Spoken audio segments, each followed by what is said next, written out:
कभी सोचा है कि क्यों कुछ लोग सालों साल कड़ी मेहनत करने के बाद भी वहीं के वहीं रह जाते हैं, जबकि कुछ दूसरे उन्हीं हालात में आगे निकल जाते हैं? इसका जवाब पता है कहाँ है? उनकी सैलरी में नहीं, उनकी सोच में।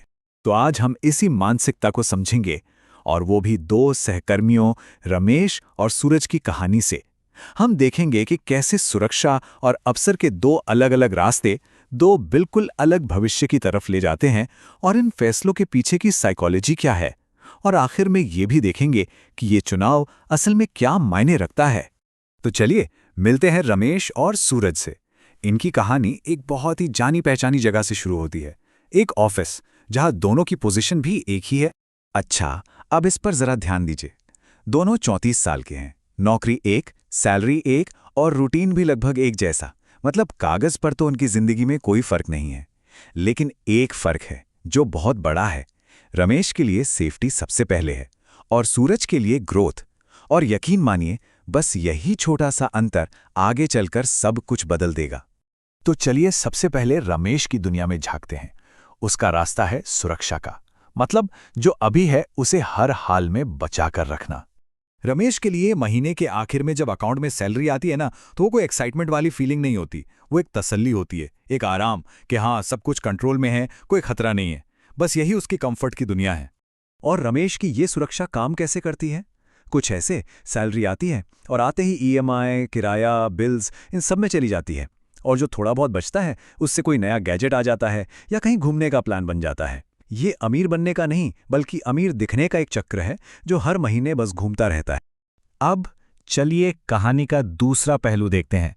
सूरज उन्हीं पैसों के साथ क्या करता है? उसका रास्ता है अवसर का, मतलब भविष्य को बनाने का। यहां देखिए, सूरज का सवाल ही बिल्कुल अलग है। वो ये नहीं सोच रहा कि सैलरी को कैसे बचाना है, वो सोच रहा है कि इनकम को कैसे बढ़ाना है। वो इस बात को समझता है कि सैलरी से घर तो चल जाएगा, लेकिन असली आजादी वो तो संपत्ति बनाने से ही आएगी। और सूरज का चक्र देखिए, ये रमेश से बिल्कुल उल्टा है। जैसे ही इनकम आती है, पहला कदम खर्चा नहीं बल्कि निवेश होता है। वो पहले ऐसी संपत्ति बनाता है जो उसकी इनकम को और बढ़ाए। खर्चा वो लिस्ट में सबसे आखिर में आता है। ये बस प्रायोरिटीज का एक छोटा सा बदलाव है, लेकिन इसका नतीजा बहुत बड़ा है। चलिए एक पल के लिए इस कहानी को यही रोकते हैं और एक बिहेवियरल फाइनेंस एक्सपर्ट का चश्मा पहनकर सोचते हैं। रमेश जो भी फैसले ले रहा है, उसके पीछे असल में चल क्या रहा है? उसके दिमाग में कौन से जाल हैं जो उसे आगे नहीं बढ़ने दे रहे? ये सिचुएशन हम सब ने कभी ना कभी महसूस की है। रमेश के मन में एक आइडिया आता है, कुछ नया करने का, कुछ अपना करने का। लेकिन जैसे ही वो आइडिया आता है, अंदर से एक आवाज उसे रोक देती है। और अगर फेल हो गया तो? ये डर उस आइडिया को पैदा होने से पहले ही मार देता है। इस डर के पीछे एक बहुत बड़ी मनोवैज्ञानिक वजह है, जिसे कहते हैं लॉस एवर्जन।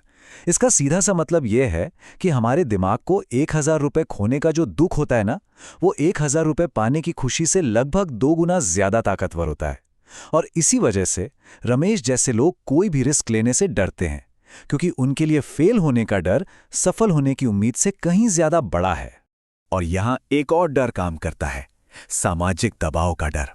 रमेश सिर्फ पैसा खोने से नहीं डरता, वो अपनी इज्जत खोने से भी डरता है। वो सोचता है कि रिश्तेदार और दोस्त उसकी नाकामी पर हंसेंगे। ये जो सवाल है ना, लोग क्या कहेंगे, ये उसे हर बार रोक देता है। इस डर के पीछे की साइकोलॉजी है सोशल प्रूफ। मतलब जब हम अपने आसपास सभी लोगों को एक सेफ नौकरी करते और रिस्क से बचते हुए देखते हैं, तो हमारे दिमाग को लगता है कि यही सही रास्ता है। भेड़ चाल से अलग चलने का ख्याल ही हमें डरा देता है। और यहीं पर सूरज का माइंडसेट खेल बदल देता है। जहां रमेश का सवाल डर से शुरू होता है, वहीं सूरज का सवाल समाधान से। वो रिस्क से भाग नहीं रहा, वो पूछ रहा है कि इस रिस्क को कंट्रोल कैसे किया जा सकता है। वो पूछता है, मैं इसे कैसे कर सकता हूं, ना कि क्या होगा अगर मैं नहीं कर पाया। तो ये जो छोटे छोटे फैसले रोज लिए जाते हैं, सालों बाद इनका क्या असर होता है? चलिए टाइम में थोड़ा आगे चलते हैं और देखते हैं कि इन दो अलग अलग रास्तों का अंजाम क्या हुआ। तो कुछ सालों बाद उनकी जिंदगी कैसी दिखती है, ये टेबल पूरी कहानी साफ साफ बता रही है। रमेश की इनकम का जरिया सिर्फ एक है, उसकी नौकरी। उसकी जो संपत्ति है वो असल में देनदारियां हैं, जैसे कार और गैजेट्स। वो पूरी तरह अपनी नौकरी पर निर्भर है। दूसरी तरफ सूरज के पास इनकम के कई जरिए हैं, उसकी संपत्ति उसके लिए पैसा कमा रही है और सबसे बड़ी बात, उसके पास फाइनेंशियल फ्रीडम है। तो रमेश को क्या मिला? हाँ, वो सुरक्षित है, उसकी नौकरी सेफ है, लेकिन इस सुरक्षा की उसने एक कीमत चुकाई है, उसकी ग्रोथ रुक गई है। वो एक ही जगह पर थम गया है और अंदर ही अंदर कहीं ना कहीं असंतुष्ट है। सूरज का रास्ता आसान बिल्कुल नहीं था। उसे भी नाकामी मिली, उसने भी गलतियां की, लेकिन हर गलती से उसने सीखा, खुद को और बेहतर बनाया और धीरे धीरे उसने वो संपत्ति बना ली जो आज उसके लिए काम करती है, ना कि वो संपत्ति के लिए काम करता है। तो आखिर में ये कहानी हमें एक बहुत ही जरूरी सबक सिखाती है। असली फर्क तनख्वाह या हालात का नहीं है, असली फर्क तो मानसिकता का है, सोच का है। बस इन सवालों का फर्क देखिए। एक तरफ डर की मानसिकता है जो पूछती है मैं पैसे कैसे बचाऊं और लोग क्या कहेंगे, और दूसरी तरफ ग्रोथ की मानसिकता है जो पूछती है मैं अपनी इनकम कैसे बढ़ाऊं और आज से 10 साल बाद मेरा भविष्य का मैं इस फैसले के बारे में क्या सोचेगा। और मैं आपको इसी एक विचार के साथ छोड़कर जाना चाहता हूं, शायद जिंदगी में सबसे बड़ा जोखिम कोई जोखिम न लेना ही है। हमेशा सेफ खेलने की कीमत बहुत बड़ी हो सकती है, और वो कीमत है ग्रोथ, आज़ादी और अपनी पूरी क्षमता तक पहुंचने का मौका गवा देना।